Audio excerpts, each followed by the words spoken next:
What's up, Inland Empire, and welcome to Inland Insight with IECN. My name is Manny Sandoval.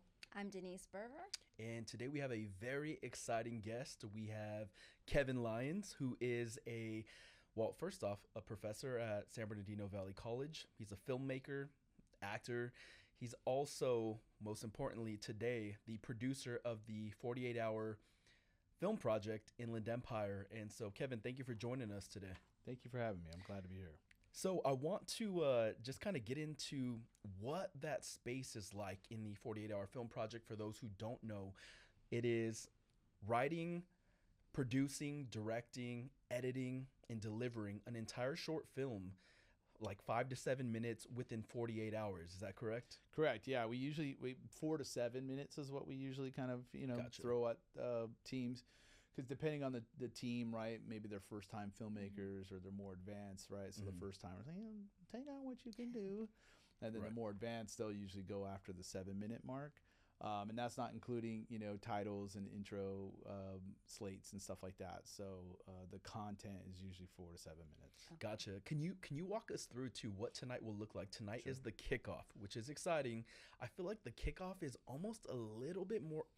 For the filmmakers, it's probably more exciting for the premiere to see their finished product on the big screen. But I feel like for onlookers like myself, it's exciting to see the kickoff because there's so much going on. Walk us through what a kickoff looks like. Yeah, I feel like every year it's been different, which is also a lot of fun. This is our 6th year doing the 48-hour film project Inland Empire. So we're really excited. This year we got KVCR Studios as the place. Big deal. It was a huge deal, and super big shout out to them and Tim specifically and Brianna specifically for like helping coordinate and do all the tech.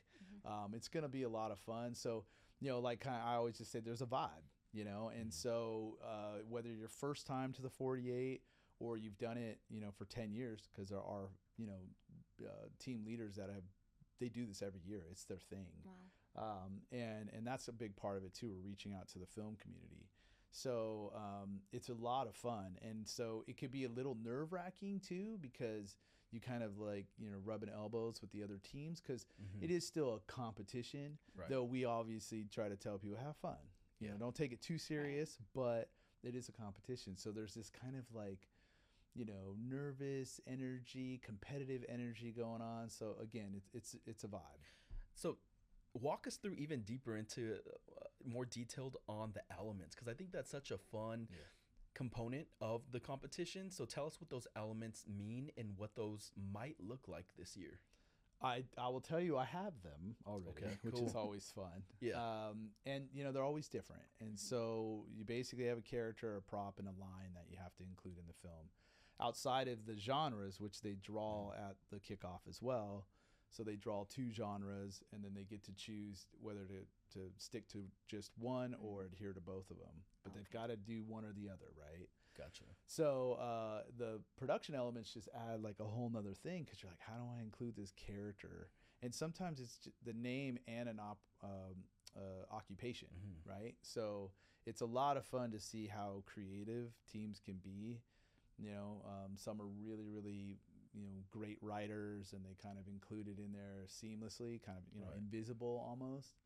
Whereas others kind of make that character the sole, protagonist or antagonist of the story. So it's really fun to see how they do it. What was the prop a cupcake last year? I feel Yeah, like it was. yeah. And would Yeah. that be the same for all of the films? Have to include Yes, that? all the Okay. films have the same production wow. elements, which is also fun. You would think it would get like monotonous, but it doesn't actually, because they all have different genres.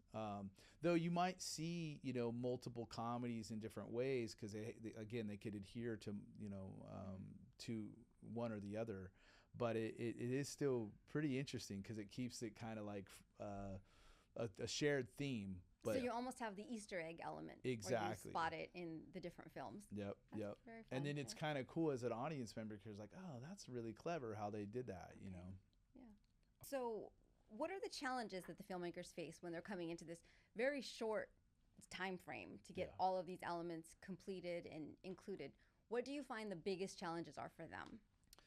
I think the biggest challenge, at least in my experience, and even when I did it as a filmmaker, 10 years ago, is maybe longer, is, you know, kind of biting off too much. Like I said a moment ago, when we look at time, you know, don't try to shoot at 5 locations. Don't try to have a, you know, cast of 20, you know, things like that. So they kind of they're not very feasible in kind of their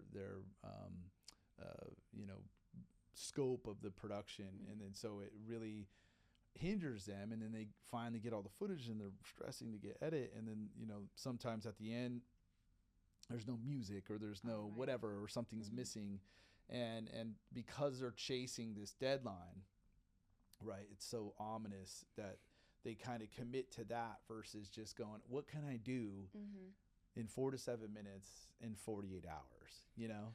I just got to say, for someone who has a very short attention span, I love the concept of a short film. You get the I agree. like beginning, middle, and end. Like halfway through, you're like, wow, this is the climax, and we're in like 5 minutes, the 5-minute mark, which is amazing. Well, and it's on that note though too, right? It could also be the beginning or the middle or the end of something grander. And so a lot of times it's fun, I think, for teams or filmmakers to like do it as an exercise.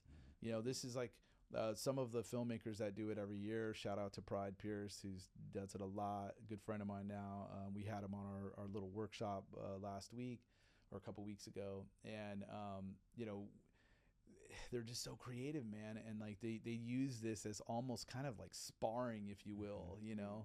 It's like a training ground, and sometimes they hit and it's magical, and sometimes it doesn't totally work out, but they learn something, they take away something from the process. So. Which, what I think is most impressive about this is that it's like a community essentially, but at the same time, a lot of these actors, participants, filmmakers, directors are also participating in other 48-hour film projects across the globe, because it's a global competition. Obviously this is the Inland Empire version, but tell us a little about that, because I think that's really cool. We don't want to undermine how big and large scale this event is that we're hosting, that you are producing here in the Inland Empire. No, exactly. I mean, you know, this brand is 20 plus years old. It's created a huge following internationally.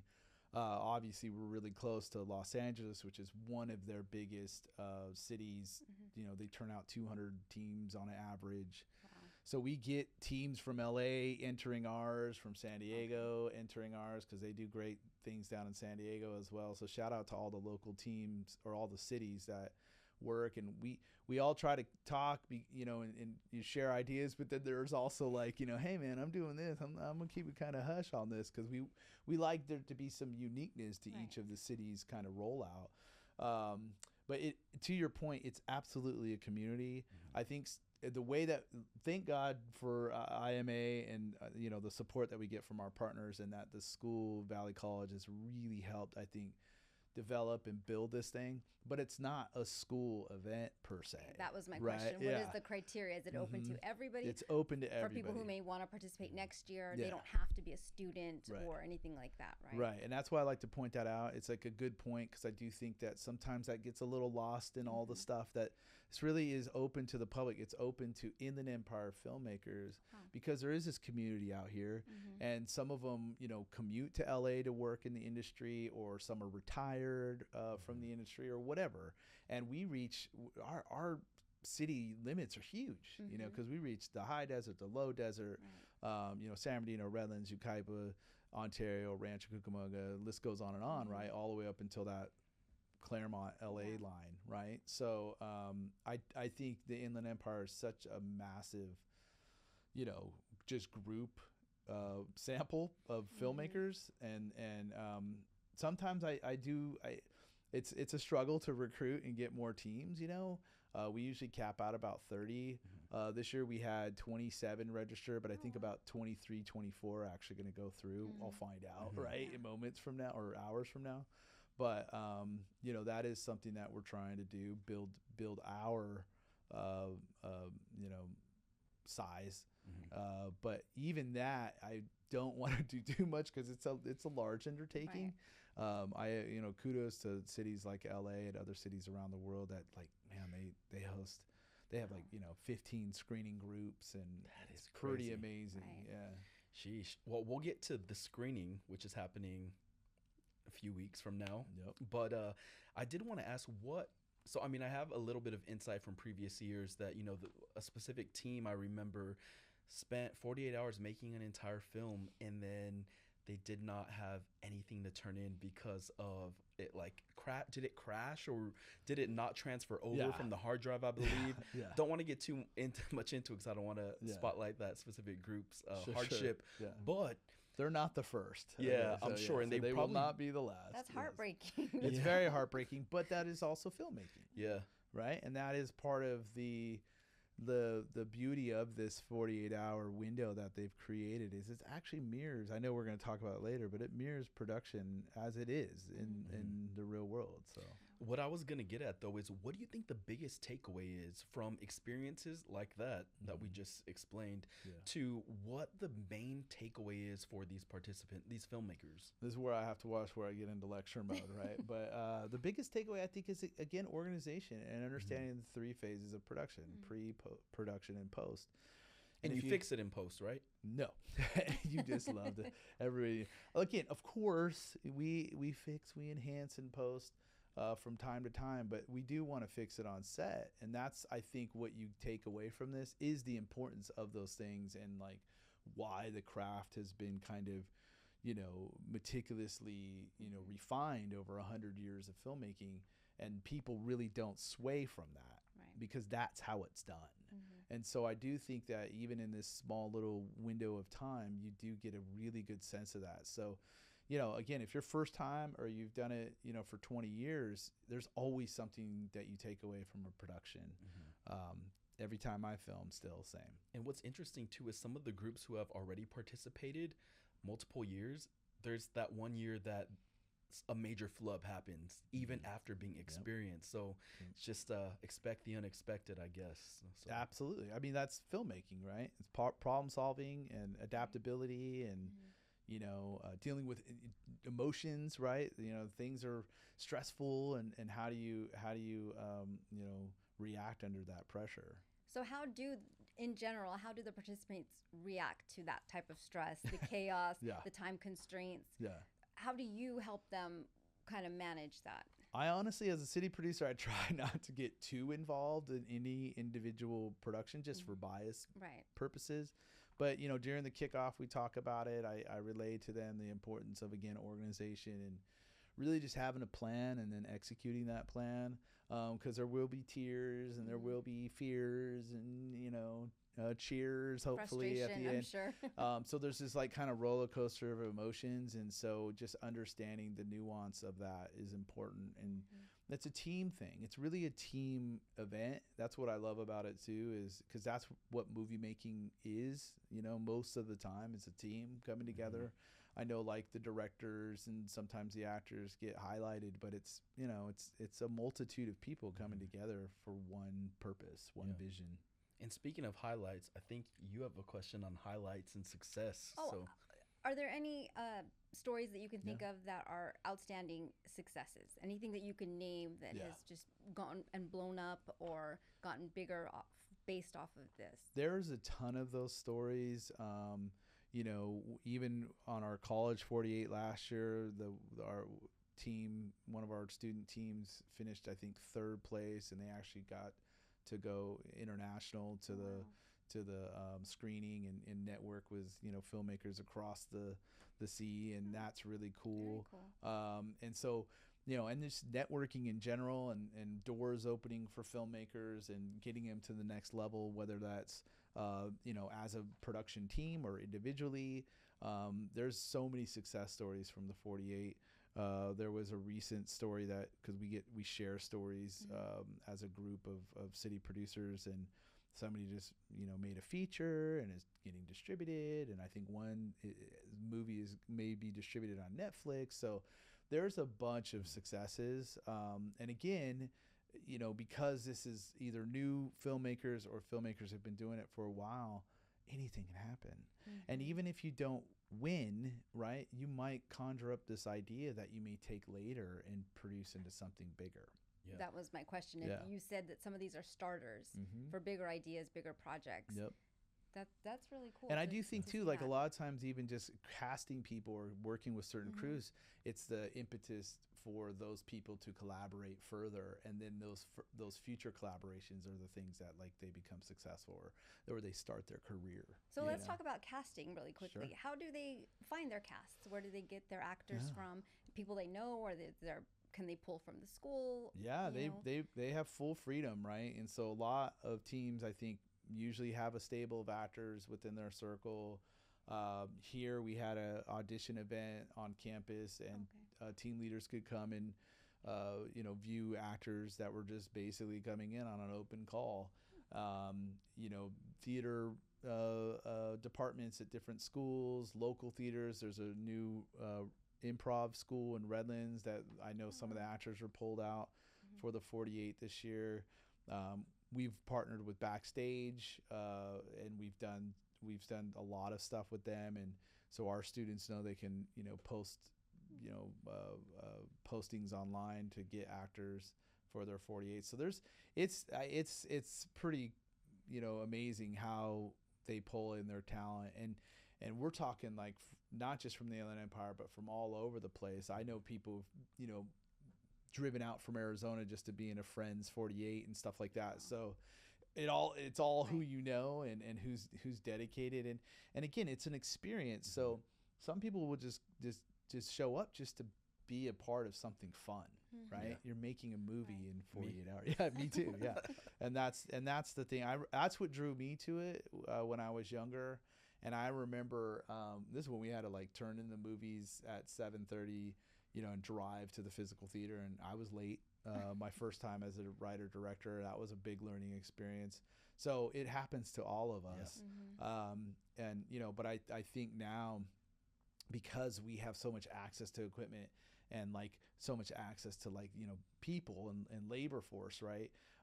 We're dreaming even bigger, and then sometimes we just bite off too much. What I think is the smartest sort of tactic that I've seen teams do in the past is they send one representative to the kickoff event, and the rest of them, the rest of the team is already on site on their location, ready to shoot. As soon as they send them, this is the genre we got, this is a line that needs to be in the film, etc. And so I think that's pretty impressive that advanced teams or teams that it's their second, third year do that, just because they hit the ground running. That's what they're supposed to. I mean, you're supposed to, the thing, you obviously can't, you're not supposed to write it until the moment of, and you're not supposed to really like get into the actual movie making process until that 7 o'clock mark hits, or 7:30 really for most people, because I got to drive to the location. But exactly my point is that you already got your location, you already got your actors. Send your representative, and then they'll just call it in, and it's like special service type thing. All right, go. So I think that's a great point. Yeah. So I was gonna ask, since you have a lot of experience obviously with filmmaking, and you've also participated in the event years prior in other 48s, correct? Yeah. And so what was your experience like participating in that, and how has it maybe forged your way about going about planning and producing this year's? When I'd done it a couple times for other people that showed up as a PA, cam actor, because I started out in front of the camera and this whole thing. That's really what got me into the industry. Can you explain what a PA is for those who might not know? Production assistant, right? So really, especially in the 48, that can mean anything, right? From getting food to moving a light to playing a dead person, whatever. There's a multitude of tasks that might be thrown at you. And which is what you would find in the Hollywood circle industry as well. As a PA, that's what they do. And so for me, that was, again, I realized there was something different about this one, because a lot of the people that would show up were filmmakers. Typically they had experience, or they just had a passion for filmmaking. And again, there was this community, and I was like, oh man, this is really cool. And so as a kid growing up in San Bernardino, there wasn't a lot of that. And so, all of a sudden you're connected into a world that, maybe you just didn't know was there before. And that is great. Yeah. It's inspiring. It's energizing. And then you start learning from other people. You see their films. You see the film on the big screen, which again is the big takeaway, I think, for this event. With a group, with a room full of people, and getting that first response.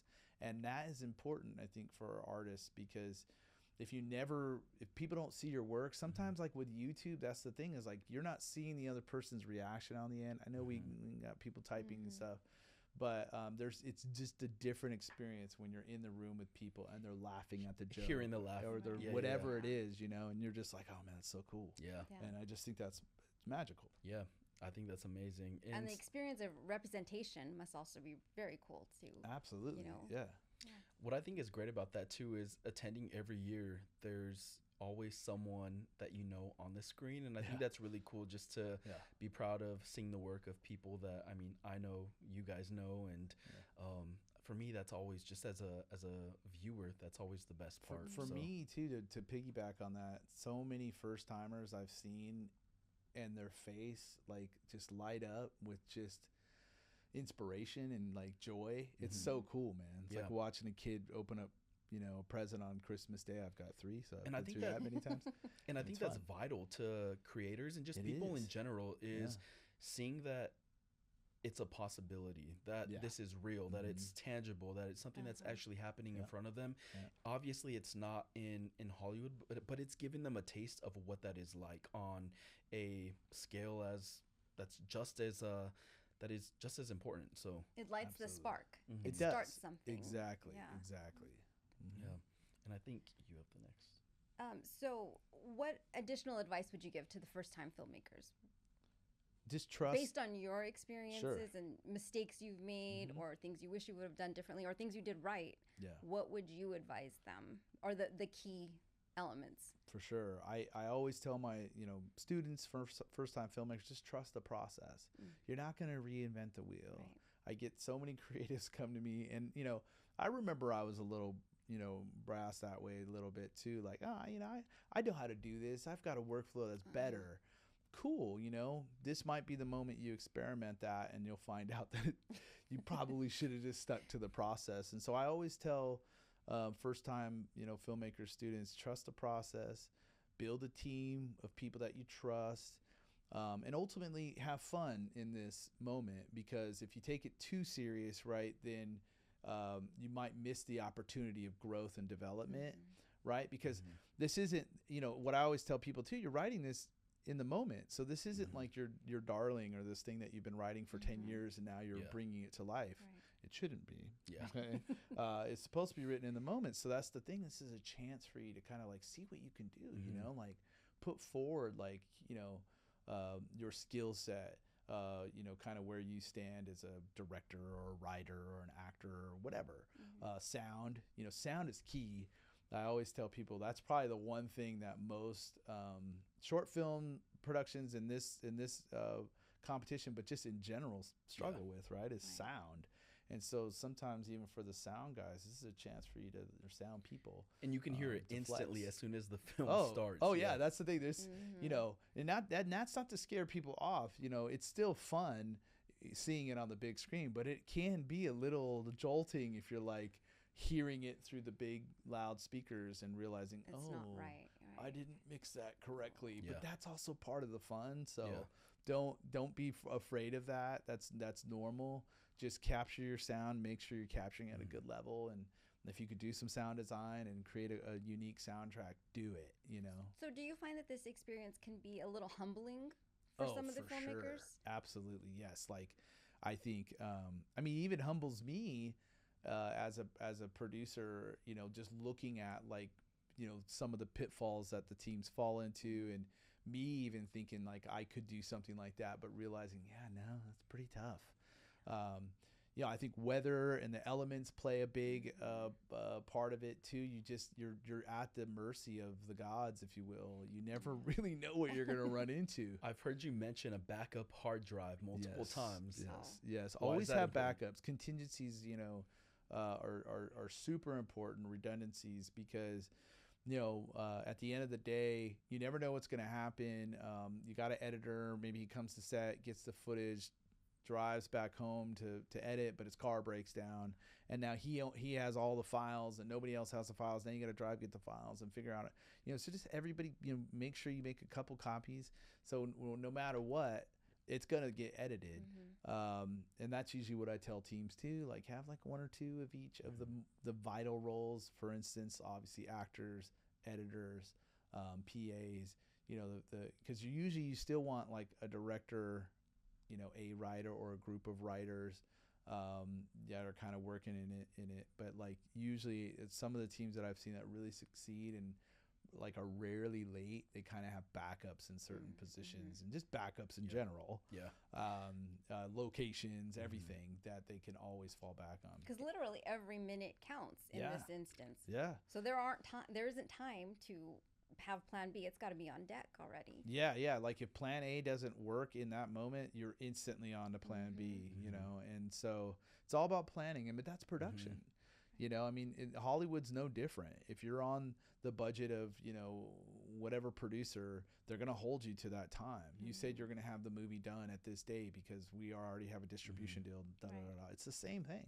It's just like obviously condensed and not at maybe that level. It's a crash course. It's a crash course in filmmaking, and the paperwork that goes in that's involved always throws people for a loop. Because I'm not a producer. I might have the title down. I've done it many times, but producing's not been my forte. I've learned a lot from other collaborators like Professor Cooney. We haven't dropped Cooney yet, so there's Cooney's drop because he's a big you know, advocate, and without his support, this wouldn't happen. So like you learn from other people, and then all of a sudden you realize, oh, I can produce. And then that opens up a whole nother door, right? And so, again, people come to this as a writer or a director, and then they realize they might actually be a cinematographer or an editor or a producer because they take on whatever role. And all of a sudden that could be something, too, that they take away. It's like, oh, wait, actually, I like doing this, you know? And so speaking of, you know, planning and finished products, that's why you plan to get a finished product is for the premiere, which is being held on October, what is the 23rd, date? October Wednesday. 23rd. Yeah. What time? It's going, doors open hopefully at 5:30 is our plan. First movie will start at 6:30. And then we'll, just like years prior, we have 2 groups, you know, that are screening. So we have a group A and a group B. But unlike last year, I was able to secure the Grand Palace RPX, which holds 700 seats. Big deal. And it's a pretty big deal, I think. And Ontario Regal. This is and the Ontario Regal at the Mills. And so you'll buy 1 ticket and you get to see all the movies. Oh, wow. And it's great because I think you should sit through all the movies and support each other. And it should be nice, you know, hopefully loud auditorium. And we'll have an intermission between groups because you still have to screen the films in groups. It's just part of like the competition and the judging process. But I think it's going to be really fun and unique and different. It's new. And we're excited because we are judges for the 48-hour film project, Inland Empire. So we're happy to be invited to do that. So excited to have you guys. And to have you there, too, is going to be really fun. It's a totally different atmosphere when you're watching something like that in a packed theater with people who are in the films, people who made the films. Exactly. It's a lot of fun. I think, and just to give people who have never attended sort of a mini walkthrough, you arrive in the lobby. It's just filled with people sort of congregating, networking, talking to each other, taking photos in front of the backdrop, getting popcorn, getting snacks, getting a beer. There's a bar there. There's all kinds of fun stuff. And I think there is a lot of energy each year inside of it, especially when it's the specific group's film and they're present and maybe their friends and family or you know, community member or neighbor or classmate is present, and it gets kind of loud in there. So it gets rowdy. I love it. And I feed off that. I've been running events for a long time. And so a lot of people know me. This is nothing new for me. I mean, I was even throwing big parties in high school too and stuff. Like I was that guy, you know. I loved San Gorgonio High School. San G Mom. But I love that stuff. And so like I love walking into the lobby. And a shout out to Regal too. That Regal is special to me too. I worked at Sterling Cinemas here in San Bernardino. I worked at American Family Theaters at Carousel Mall. So I, you know, again, I'm a San Bernardino kid. But I remember when Regal Ontario opened, it was an amazing facility, especially if you were a moviegoer. And so I'm so happy that we're able to do it there. And it's so spacious. And I just think it really lends to the environment. So I hope the teams make their posters because they can put their posters up, and then we are going to put a poster in the lobby leading up to the event because these tickets are on sale to the public. Okay. Right? So like, you know, they're going to go on sale Monday after the filmmaking weekend's over, and I think we have 650 tickets. Like, let's I've sell heard them you're out. expecting a sellout. Yes. I hope, you know, I mean, we've had some pretty big, and I should probably say it's $20 a ticket.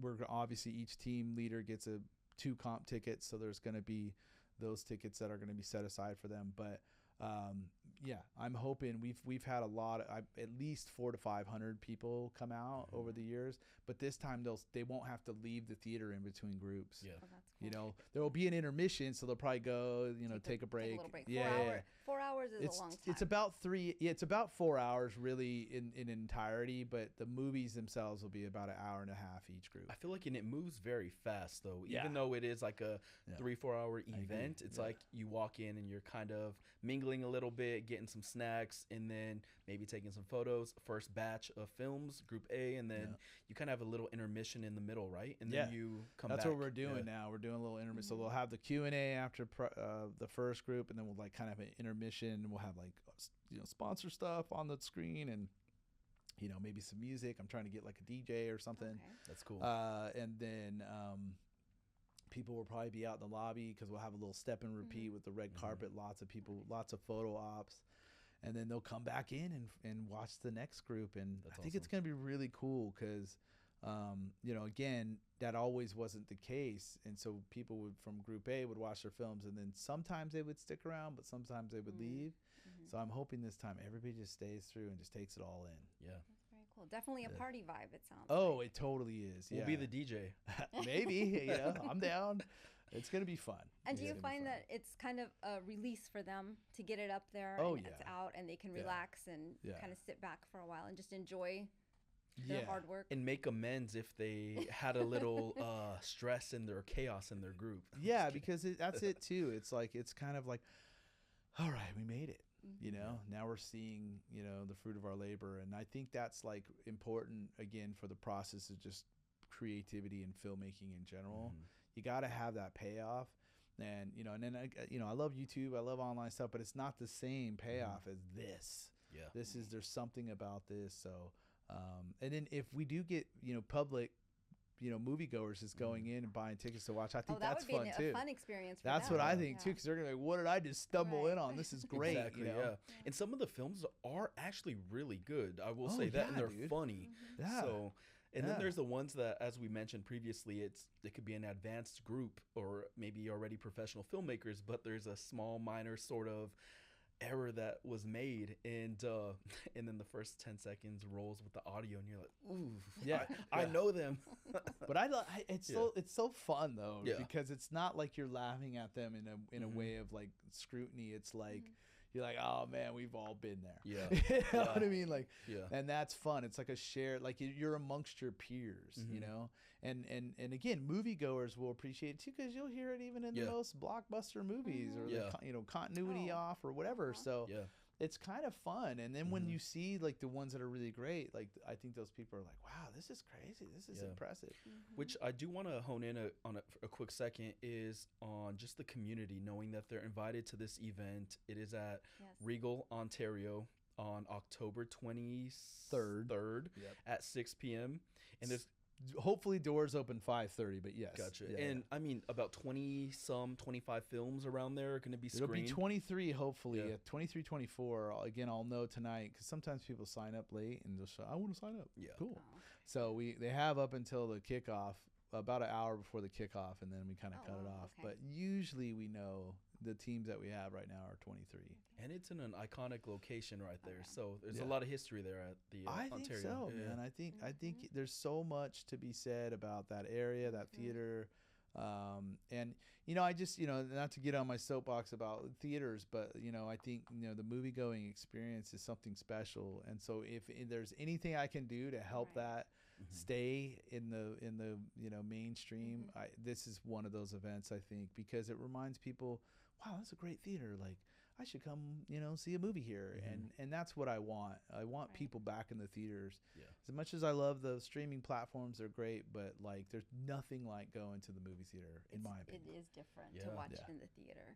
Yeah. And when that theater did open, I remember that, and it was huge. It was just there was nothing like that around here. Exactly. So Denise and her son are huge movie we're goers. huge movie Oh, goers. cool. Yeah. So we go to, we love to see the movies on film and the re-releases of movies that he's never seen or I've never seen sometimes, and it's a different experience to see it on the big screen. Yep. I totally agree, and I love the re-release stuff. Because it's like, because I take my kids, my daughter has never seen whatever, Harry Potter, whatever, on the big screen, and all of a sudden when they get to go, she loves them, right? She watched it, but now she gets to see it on the big screen. Totally different experience. I will say there's nothing like a just released horror film when you don't know like what's gonna happen. Yeah. I'm one of those guys that's in there. I'm just jumpy naturally. I'm not gonna lie. I have had like. I'll let out a random like yell every a couple times, and popcorn goes, flying. But it's always a good time. And you're right about that. In person, it's very different, especially with like the sound of film in a theater. It's very different from watching at home. So and again, I'm not trying to sell Regal, and they're one of our sponsors of the event. So, but like I love too that they have the different offerings, whether it's IMAX or RPX or 40X, and it's a different experience. Some people don't like some of the thrills of the 40X and one, but there's fun. Certain movies is great. Like I saw Deadpool Wolverine on IMAX, and it was so much fun, and just like hearing people laugh and react to when certain characters come on screen, man. You cannot replace that. It's so fun. Right. I saw Twisters in 40X. And after that first tornado, the crowd it was this communal laughter and joy, and people were happy. It was exciting and it's fun. Just to piggyback off that, I watched Beetlejuice in theaters on Saturday, which is like a few weeks late, but I was like cracking up in there, and Beetlejuice isn't even a funny film. It's supposed to be like slightly scary, I guess. Maybe. I don't know. But I was laughing. Keen's hard. one of my favorites, dude. Yeah. So like he does bring. Even the original is super funny. Like, he just has those. He's like Freddy Krueger, man. I tell people that all the time with Nightmare on Elm Street. I'm like, Nightmare on Elm Street is really kind of a comedy. It's like a dark comedy. Yeah, it's super funny. So if you're not a fan, I think that's on its 40th anniversary. One of my faves. So Kevin, before we forget, just really quick. A little that out there for Halloween. Exactly. All the good Halloween movies are starting to show up on TV right now too. So we're in the right time. It's my season right now. So, but just a quick background on you specifically as a person and as a filmmaker. Where did you get your start? I know I'm kind of veering off the questions here, but I just want to make sure we kind of give people some background on you and your filmmaking background. I appreciate that. It's a long story. Like I said, I usually tell the story with my dad in it, because he's the one that really like took me to movies, and like, we would just rent movies like crazy. It was like that's what we did. And then when I got a job at a movie theater in high school, it just transformed me, because I was a projectionist, usher, concessions, the whole thing, and watching movies 30, 40 times over, just like it like jarred something. And then my uncle was a stuntman in the industry, and he had invited me to multiple sets as a kid, and so he really inspired me. And so that's where I took the leap into acting. Then I got an agent, and then I had some decent successes here and there, and kind of started dabbling all over the place, and eventually fell behind the scenes and started falling in love with cinematography and editing, and created a career. And now I'm teaching it. So there's a lot of other things across the way, but that's essentially, those are the things that really drove me. I do have to say, you are a beloved professor here at I hope so. At, San Bernardino Valley College. I also noticed today randomly your Rate My Professor. You have a very high score. So congrats on that. Thank you. I appreciate that. Yeah. He's like, those are always scary, but honestly, I'm just glad to be here at Valley specifically, because as I said, I grew up in San Bernardino.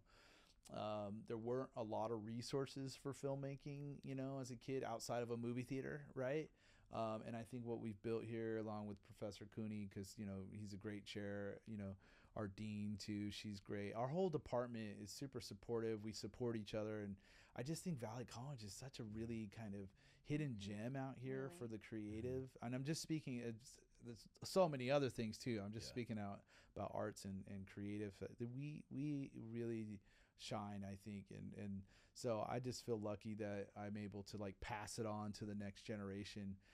And I still love it. I still do it. You know, I still make films. I still, you know, I show up on the screen every once in a while in their films and stuff like that. So it's fun. It's fun to still be a part of the process. Well, Kevin, where can people go to find more about the 48-hour film project?